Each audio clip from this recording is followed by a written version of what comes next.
Okay, this is it, bruv. This is the first edition, first episode of Bruvcast.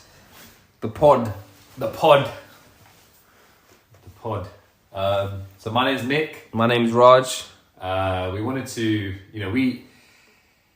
this podcast is like our Experiment. but at the same time, it's, our sanctuary kind of feel where we try. I'm trying too hard, bro. It's an experiment, as you can tell from that explanation right there.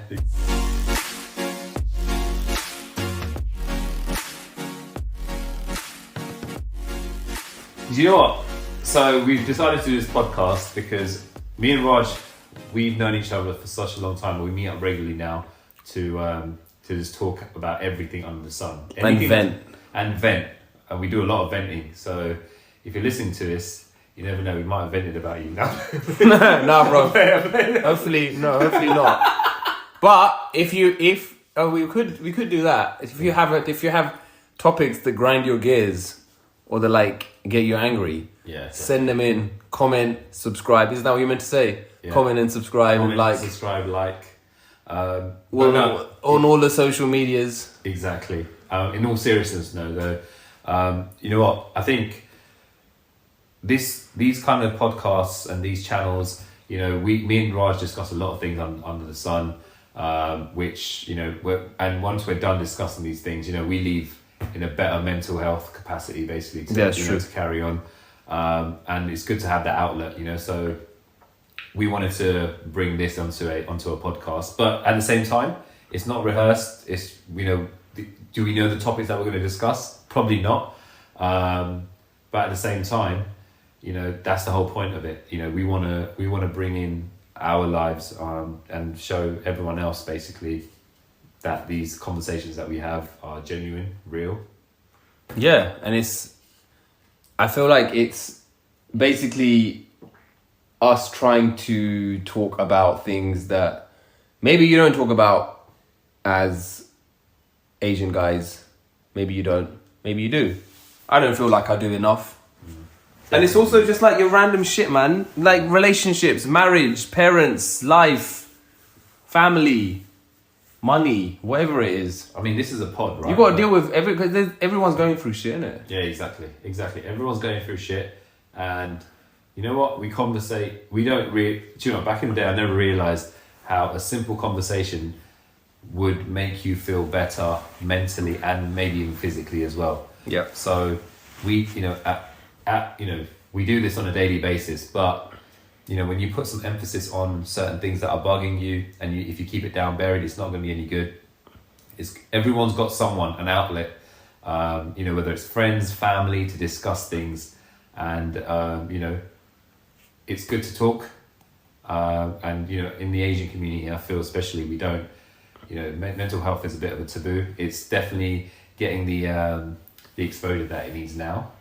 But and look, conversations, good conversations, sad ones, they're all good for us. There's always a positive outcome. And look, the fact of the matter is, no one is alone. There's always someone to speak to. So if you're out there, you're not alone. Why do you think it's such a stigma? I think in the Asian community. Yeah. Because I feel, well, from my personal experience, I feel like parents don't talk about it. They don't know what mental health is, and I'm surprised that people don't. They just carry on and on and on and on, and they probably are not aware of their own mental health. Yeah. Do you understand? But that doesn't explain the stigma, though.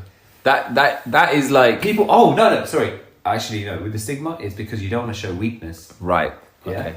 As in, I personally before. I think you're right. Yeah. As in, do you remember? Obviously, Champions League final that day. I always remember. Yeah, when I was going through whatever, I need to speak to someone. Yeah. And you'd always speak to me about anything that was going on in your life, and I was like, you know what? Let me reach out, because I've never done that before, right? Yeah. As in, never purposefully. We always talk, but this was me reaching out, and I felt like, you know what? It was time to you know, I didn't want to show weakness, but at the same time, I started to understand actually when you show, it's not weakness, it's actually a strength. It's your humanity, bro. It's humanity. Yeah. You're letting someone in, you know, and you're, they're actually giving you their time and their ears and their opinions, but at the same time, you don't need someone's opinions, but if someone just sits there and listens to you, it makes a world of difference. Do you understand? I get it, bro. And the most important thing you can do is listen, man. And it puts you in a better place. You know why? It makes you feel as if, oh, actually, you know what? I'm not alone. You're not alone. Honestly, that's what it is. I feel like that's what this, for me, why I want to do this podcast. Because I am somewhat newly married. Yeah. And I'm happily married. And there are situations that happen, bro. I like how you confirmed it. Obviously, you man's got to confirm it, bro. This is going public. This is because the wife's going to be listening to this. But that is something to say, bro. He had to cover off across a T. Like, how long was the pause before he said, I'm married and I'm happily married? Trust me, Raj has not got a script. No, they don't script. But yeah, no, I'm married, but you know, you go through things. Yeah. You do, man. Yeah, man. Yeah. You go through shit. Like there's your, you know, I got married in my late 30s, right? So I've had that many years of being alone, single, bachelor lifestyle, right? And when you're in that situation, you're literally overnight, you're now, you know, having to change and adapt and compromise, which is something that is alien to me. So yeah, there's that happens, but then, you know, I have conversations, particularly with you, and it's like, oh, actually, this is just standard shit. It is standard shit. And do you know what it is? Do you remember when you like before you got married? So to just give you a bit of my background, I've been married 13 years. I hope that's right. Fuck, 13 years. You hope that's right. 2 kids. 2 kids. So, you know, when Raj got married, you know, I'd already had 2 kids. I was married around 11 years, and I used to think to myself, oh, he's got the, you know what I mean, innit? Like, you got the life. You can do what you want at will, basically. But at the same time, there were days, you know, and you're probably thinking, oh, Mick's got, you know what I mean? Yeah, bro, 100%. 100%. You've got gold, you know. And yeah, we both do, you know, do you understand? But the grass is not always green. Yeah. The grass is never green on the other side, because when you get to the other side, you're thinking, you know what, maybe this isn't what I wanted, or maybe this is what I want. But at the same time, whatever situation you're in, we all have things going on in our life which each of us can resonate with. It doesn't matter if you're married with kids and you're single and living alone, basically, you know, we all have things which, you know, play up on our mind. You know, you got work, you have, you know, shitload of admin, you have debt. Life admin, you know, and you have parents sucking the life out of you. You know, literally like... Parent admin is a thing, Parent admin is... That's a thing. That's what it is, you know. It is definitely a thing. No one will... Yeah, you put on a... You know, in the Asian community, I feel like... Especially, I feel like... and I'm imagining my dad and people my dad's age, you never show weakness. You know why? Because you're less of a man, you know, if you show weakness. And if you talk to your wife about your emotions and things like that. Oh, bro, I can't imagine my dad having a conversation about his emotions. No, I can't either. Like, I'll be honest with you. Like uneasy feeling type shit.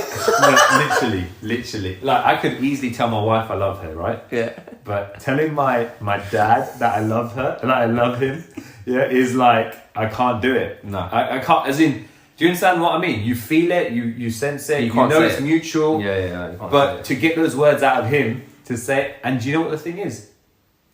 I feel like a lot of kids out there whose dad obviously do love them, and you know, but they have never said it.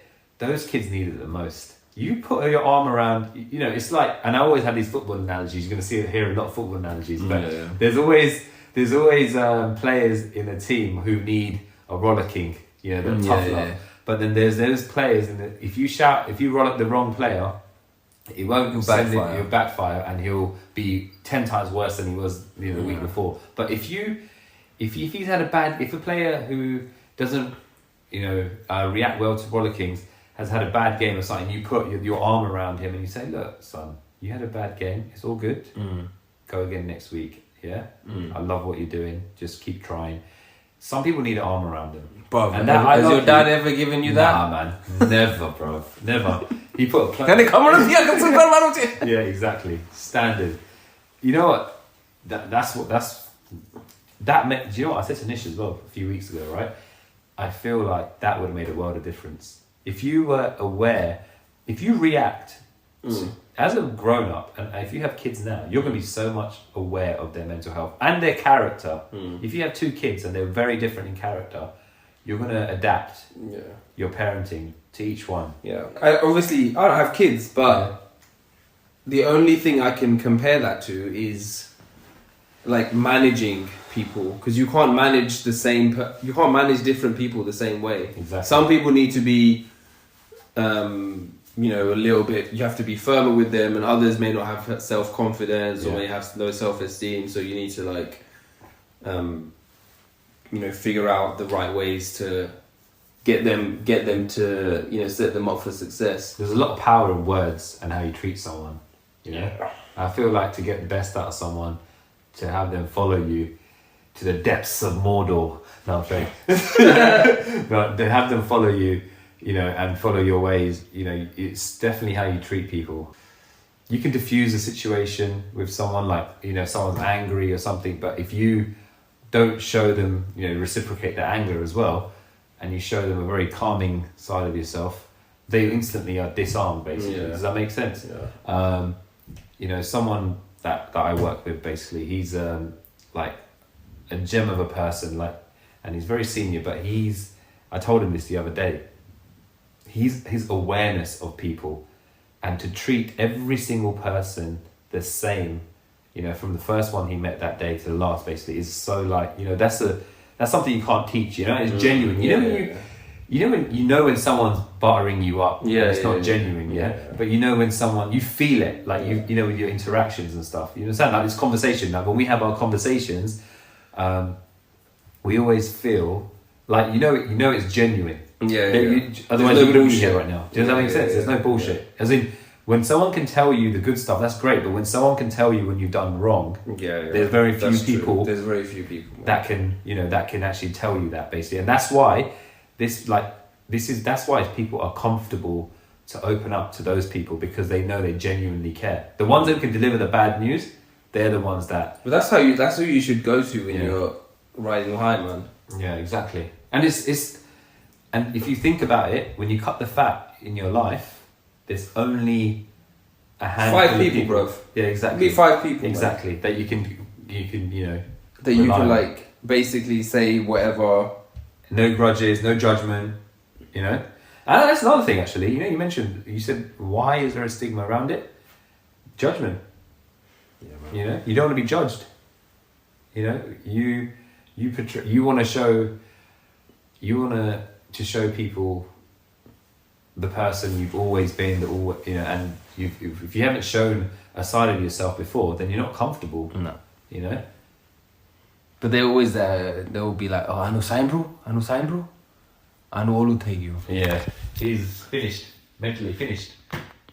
No, that's what it is, bro. That's the kind of shit that they say. 100%. He's crazy. And itogando take you. Yeah. You can't have that, man.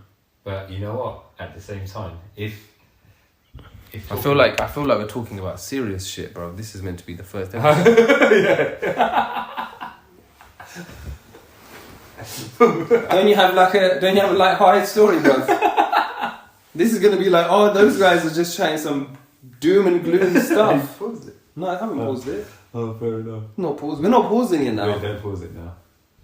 This is good, man. This is setting the scene. Yeah, exactly. But there'll be other shit. Yeah. There'll be other stories, isn't it? It's true though, bro. Yeah.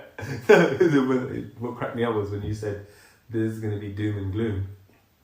You need a bit of doom and gloom though, bro. You do, man. You do need a bit of doom and gloom. Bro, if you don't have like some of those moments, you won't appreciate the sparks, man. Exactly. And Bro, you can find humor in every situation. 100%. Every situation, 100%. you can find humor. I mean, we know this. We know this. Guarantee you can find it. Yeah, exactly. You can find it at a funeral, bro. Yeah, exactly. So Raja, me and Raj are always synced when we're thinking about the same thing. So, and what Raj is You want to tell that story, bro? I'll tell that story. I'll tell that. Let me set you up for it. I'll go for it. So basically, went to a wedding. Not wedding. Fuck. Went to a funeral, bro. How is that Freudian slip? Went to a funeral. Yeah. And you know, at the end of it, where mans are doing ram and stuff, so they're basically like paying respects to each other, right? Yeah. So me and my cousin are just standing there in line, waiting. Somber moment, bro. The service has just been done. Yeah. You know, like Indian funeral, like Hindu ceremonies, is intense. Like they take the body to the house. They do this like open casket. Yeah. They do all this puja and stuff. So it's a heavy day, right? And it was someone that was like fairly close related to us. So we're waiting for the ram, and this guy's phone goes off. Bruv, yeah? Any normal situation, yeah, it's okay. But it's so weird though, right? Like a phone going off, bruv, yeah, is always an annoyance. Yeah. When is it ever okay for a phone to go off? It's never okay. It's never okay for a phone to go off. That's why they're always on silent. They're always on silent, always on vibrate. Yeah. How many people nowadays have their phone where it fucking rings, bro? Because you know what you're doing? You're disturbing every motherfucker around you, bro. Exactly. You're only meant to disturb the one person that you're phoning, not the whole nat, bro. Yeah? So we're at this funeral, doing ram, bro, my man's phone goes off, that's not even half of it, bro, and this is Sabgako, bro, this guy, he's at least 65, bro, at least 65. I don't know where the fuck he got this ringtone from, bro, but all of a sudden you hear,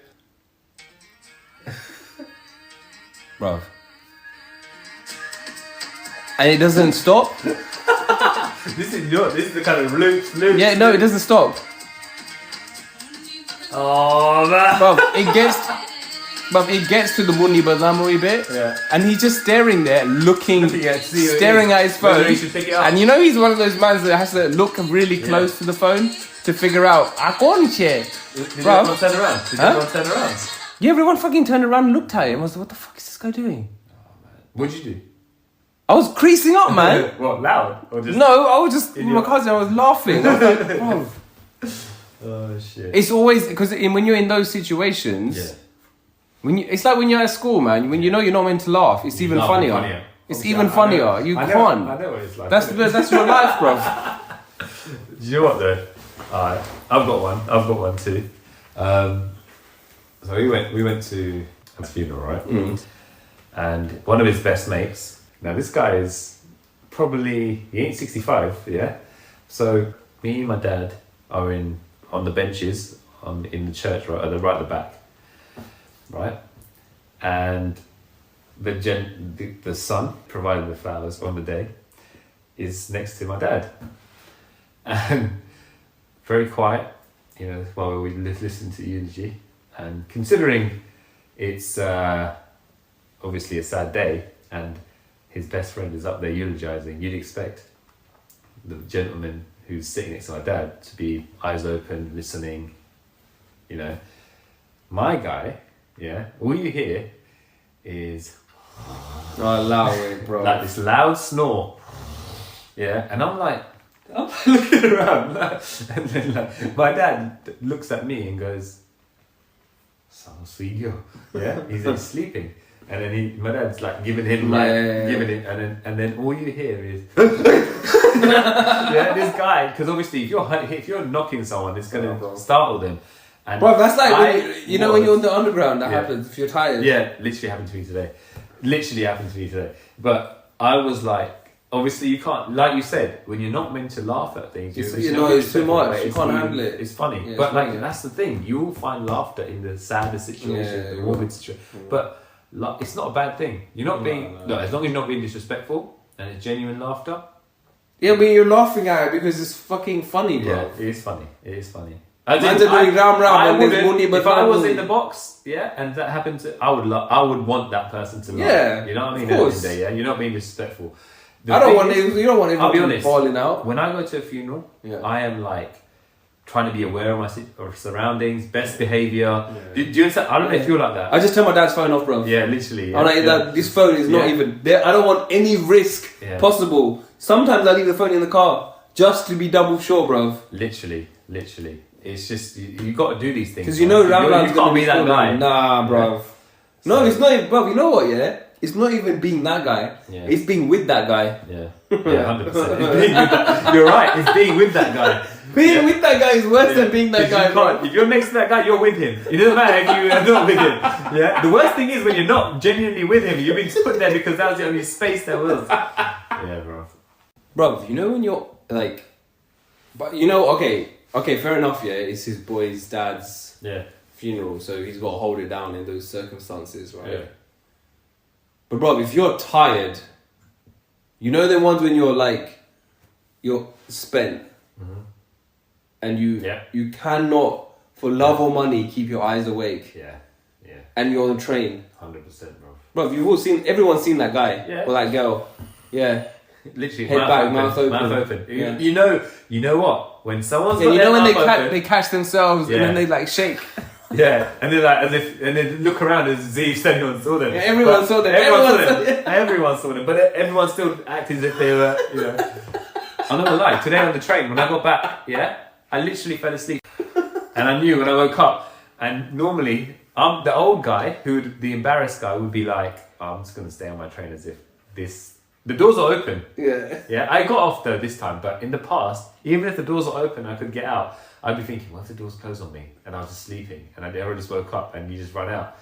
I would overthink it so much. I'd be like, you know what? Nah, it's cool. I'll go to the station after. What? Are you fucking serious? Yeah, get off, and then come back. Wait, hold on. Wait, hold on, man. Wait. You need to break this down. So wait, you're on a train. I'm on a train. Yeah. Yeah. You've fallen asleep. Yeah. Okay. And now you've woken up. I've woken up, and as I've woken up, you've seen people clock you. I've seen people clock me, and I've seen that the doors are open to my stop. Okay. Right? But I think if I get up now, they've already clocked me. Now, if I get up now to run out and miss it, and the doors close, and I'm double voyage. It's double voyage, man. So that way, to save a little bit of face, I style it out as if I fell asleep. Yeah, you call me fall asleep, but it wasn't my stop. And the next one's my stop, bro. So then you get the train and come back.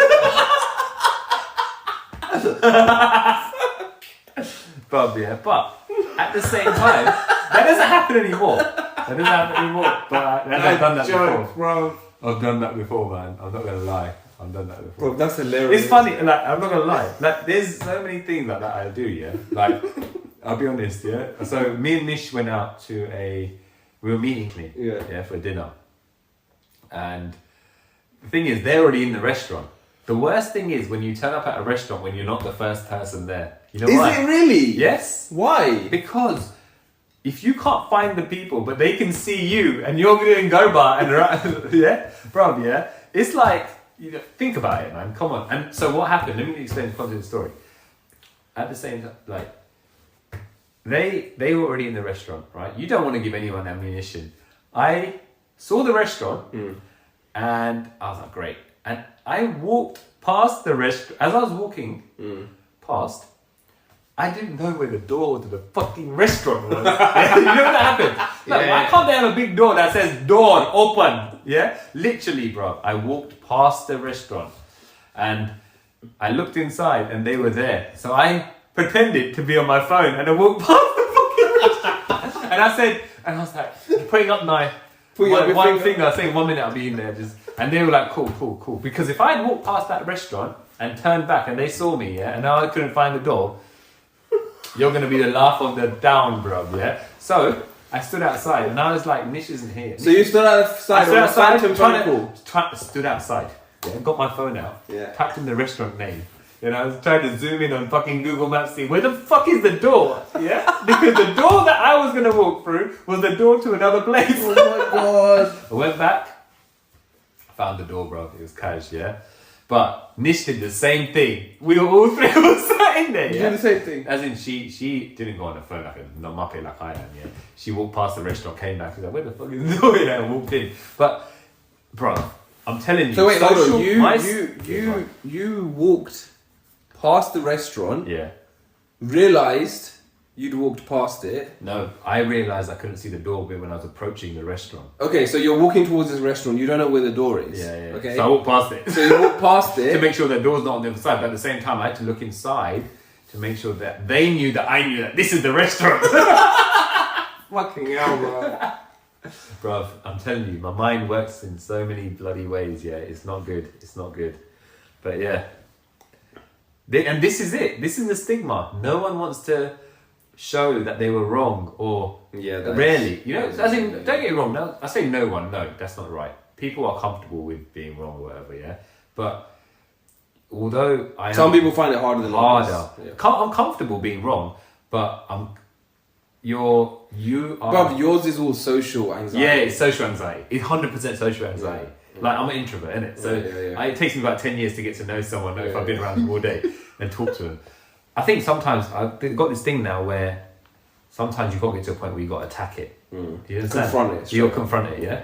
But at the same time, I don't know, man. It's just, it's hard. It's harder for different people have gone through different things in their life to cause that social anxiety, or you know. Each to their own, innit? Mm. You should do what you're comfortable with. If you don't want to do it, don't do it. Yeah. Kind of thing at the end of the day, right? So you can come from anywhere, man. Yeah, man. Childlike could come from your parents. It's mine's parents related. You know why? Because I didn't go out as much, and my dad was really kind of strict when I was growing up. Yeah, but you have to. I think that's what it comes from. Too. Who was more strict, your mum or your dad? My dad. Yeah, bro. Hands down. Hands down, bro. He wanted to. I think his old school mentality. Like his old school mentality of, it's control. The Indian, the stigma, it all comes back to this, yeah? They don't want to show weakness. They want to control. They think that if you stay in the house, you're less likely to get into trouble. Yeah. Does that make sense? Yeah. That's not, it's that mentality that, I think you're saying that was what made you more socially anxious? Yeah, definitely. I think that was the cause of my social, because you don't pick up any social skills. You're not interacting with anyone. Does that make sense? Right. Yeah. Think about it. Yeah.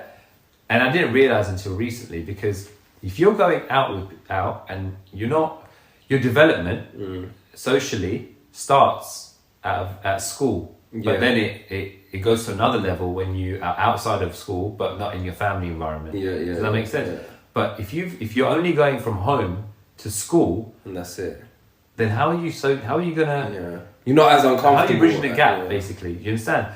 Yeah. So I look at kids now, like back in they're going to school, but they're going and they got their home life, but they've got a lot of other. They're meeting different people because they're part of different clubs, do different activities. They're speaking to different people, different instructors all the time. So, they're going to grow out of that very quickly. Some kids will still be timid and shy and stuff. But yeah, I feel like it's a mix though, man, because I think some of it is, it's nature nurture, right? I think social anxiety, low self-esteem, confidence, it's all related, isn't it, obviously? Yeah. Yeah, man, it's funny. Whereas, like you, it's like you're comfortable. Why do you think you're so comfortable? Like being, you get up and dance at the push of a button. You'll go and talk to, anyone and everyone and make conversation. But you're in control of it if you want to. Does that make sense? Yeah. So when I first met you, like my thing is your personality, your demeanor is loud and larger than life. Not that you're fucking loud, but you know what I mean, innit? Yeah. Compared to me. Yeah. So my instant thing is, okay, I hang back. You do the fucking talking. Do you understand what I mean? Yeah. Let this person talk because he's comfortable doing that. You just listen. Yeah. Does that make sense? Yeah. Why are you like that? I don't know, bro. I think a lot of it is. I think a lot of it is dad for sure. Because my mum is introvert. Yeah. She don't like the spotlight. Whereas dad, fucking is he feeds off it. Yeah. And I feel like it's more of a nature thing. Because I think obviously, yes, you know, the way that your environment is when you're growing up and all of that definitely has a massive influence. I also think that there's nature. Some people are just going to be naturally more extroverted or more introverted. And it's a spectrum. And it's not that I feel like I'm extroverted all the time. There's times where I don't want to be around anyone, I don't want to say anything, I don't want to do anything. And then there's the times where I can tell that I'm down because I haven't been in front of people, I haven't had conversations with people. Like, I get my energy from people. Whereas an introvert doesn't do that. Yeah, exactly. So I don't know what the root of it is. Do you know, you mentioned your dad though, you're definitely like that because your dad. But as a child, did you spend a lot of time with your dad? A lot of time? Nah, I didn't. No, I didn't. I thought you'd say you did. And that's No, I didn't. I mean, not more than on average. Because he would, you know, it was very like, you know, this was the 80s, 90s. Yeah. More than 90s. So it's interesting you say that because I put it down to, so when my dad first came, you can tell when you look at photos of him, he was quiet. Just sat there quietly apparently, yeah? Yeah. But when he got, I don't know, when he became louder. Yeah. And you know what I mean, innit, yeah? Something changed. Whether it was he got a sense of purpose because when he got his own business, when he got a shop and stuff, so he felt more confident. He was talking to people. Every day. He had no choice. If you got a shop, you're running a shop, you got to talk to people. So maybe that was it. But I didn't spend much time either. So I put it down to that. I was like, well, why is my dad like this? He's gone from an introvert, maybe, allegedly, to this extrovert. And he's a people person. Like, he'll go and talk to anyone. Where I'll be more, you know what I mean? Yeah. So I was like, why am I? Now, if I wanted to, I'll go to talk to someone. But before, like, I still have my moments where that introvert is inside me. You can't. But I don't feel like I feel like you're nowhere near. I wouldn't even call you an introvert. Yeah. I think you're like slap bang in the middle. So if I want, it depends. You can shift it. Yeah. But I think before, when we first met, you were like definitely on that end of one the spectrum, innit? Yeah. But now it's what you've said, man. Confidence has grown. Your confidence has grown. The confidence grows. Once your confidence grows, bro, you're more likely to stand in front of people. You're more likely to approach people. You're more likely to talk to strangers. Yeah. Because it's the fear. It's the fear that's gone, right? Yeah, fear it's gone. Yeah. Being wrong. I think once you stop caring too much about what people think, I think, don't get it wrong, my things are still there. But you know, with you, I remember you've always like, bro, I can picture in my mind just a quiff haircut, bro. The day we went to where did we go? Glass House. We got the train to Blackfriars. Yeah. I can't remember where we got the train from, yeah. But I remember that night. Because that was my first exposure to you, yeah. That you could tell. You know when you put people in categories, yeah. You were the instigator. Always, you're constantly communicating with everyone, basically, yeah. And like, but you always used to talk. The thing with you is, you know why you're comfortable doing these kind of that talking.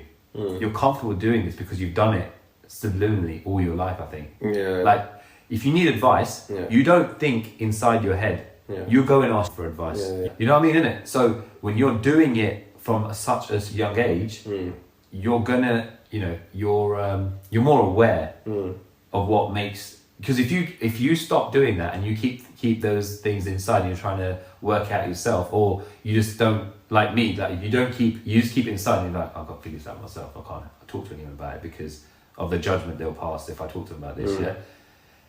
Then you don't, you know what I mean, innit? It just festers. Yeah. Does that make sense? Bro. But it's different. It's different ways to deal with it, isn't it? Yeah. Exactly.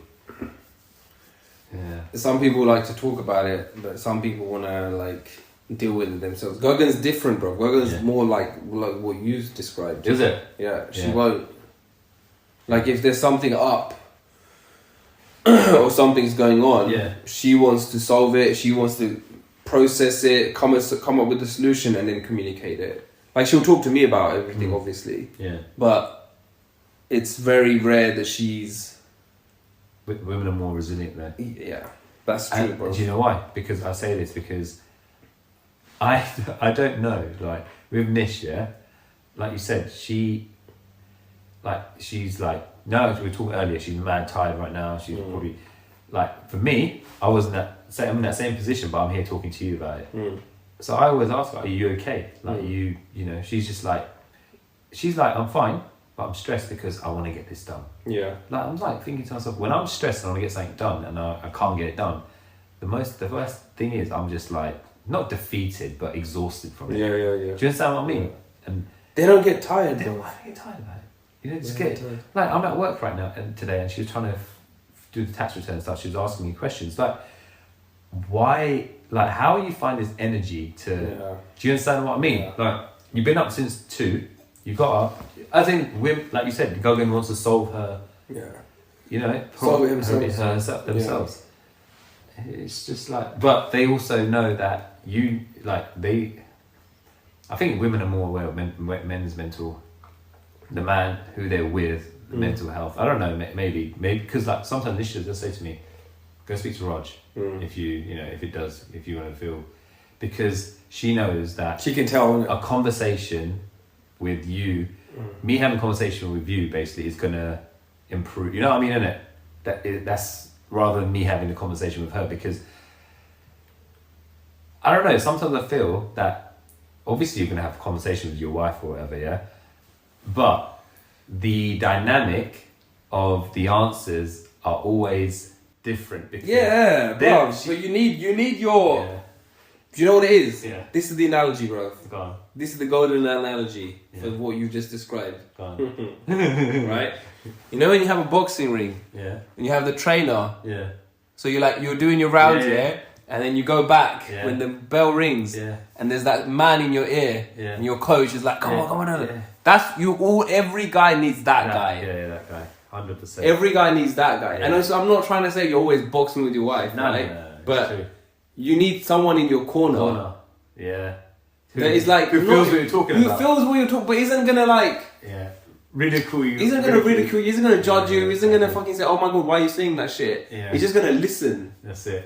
to you and be like, and just let you fucking vent, bro. Yeah, exactly. Whereas your wife is more likely to say, take it offensively if There's a risk. There's a risk. yeah. There's a Or risk. She's Yeah. gonna tell you to fucking suck it up, Yeah, because yeah, this is usual line. Yeah. Suck it up Yeah. and get on with Yeah. it. Yeah, literally. Why are you overthinking Why it? are you thinking it? Yeah. Literally. Literally.